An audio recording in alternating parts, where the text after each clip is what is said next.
Hey everybody, I'm Gwaltney with Roseville Strength and Conditioning. Today we're going to talk about the muscle up. The muscle up is a very cool technique. It incorporates a lot of pulling and pushing, and it looks cool to do on the rings, something that a lot of people want. So I'm going to break it down and show you all of the pieces and show you how to work on each one.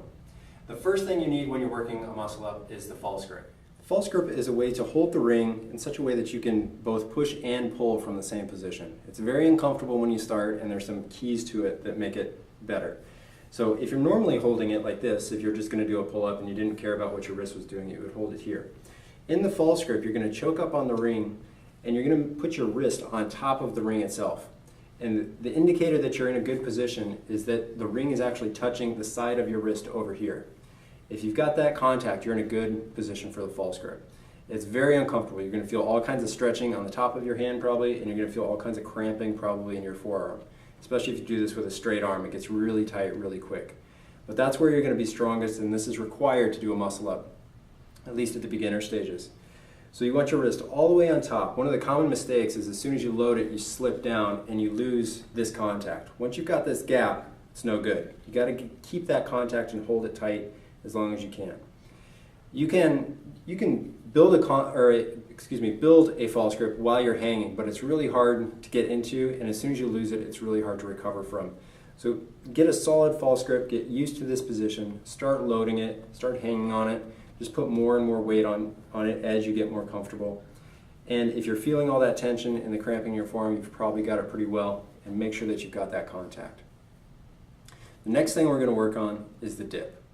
Once you've got the false grip, the next thing you need to start working on is the dip. And this is another place where the details matter. So I'm going to show you what most people do, and then I'm going to show you the correct way to do it.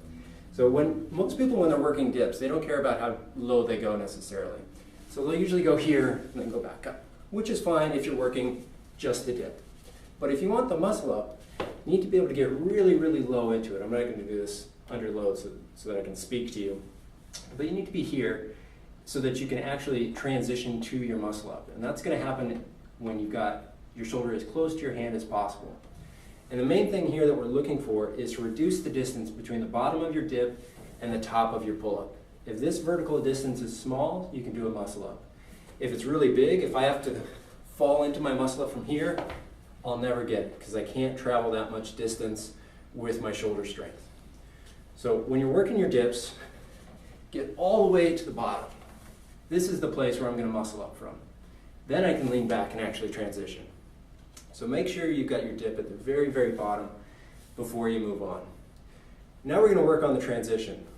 And this is good to practice on the low rings, but it feels so different once you're under load. So don't take this too seriously. You're going to really figure it out once you put yourself under load.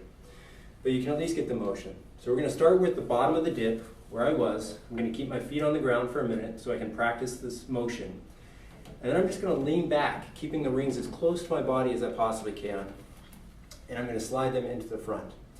This is where I'm going to end my pull-up. I'm going to get my pull-up to here, and then I'm going to just reverse that. I'm going to lean forward and roll my shoulders forward. Practice this very, very slowly. Keep everything nice and tight, and do that a whole bunch of times so that you can actually feel that movement.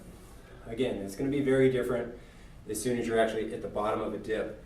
But you want to be very, very familiar with that rolling motion and that leaning motion.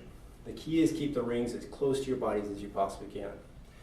Once you've got that, and you've got a solid pull-up, which I'll show you in just a second, you can really start working the transition and finishing your muscle up. Now we're going to work on the pull-up. And just like the dip, we want our pull-up to be as strong as possible and as high as possible. So I'm going to start with a false grip, and I'm going to practice getting as high up as I possibly can. Ideally, my hands are right below my shoulders or as close to as I possibly can. If you can't make that connection, a strict muscle up is going to be really challenging. So get all the way here. Once you've got here, now we can start working the transition.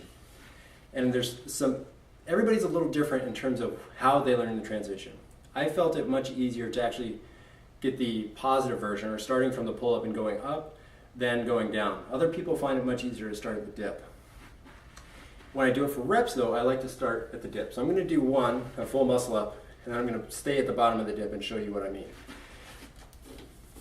So I'm going to get here, and again, shoulders all the way towards my hands, and then I'm just going to lean back and stay at the top of my pull-up here. That's the transition. If you can do that slowly and with control, you can do a muscle up. So work that a whole bunch.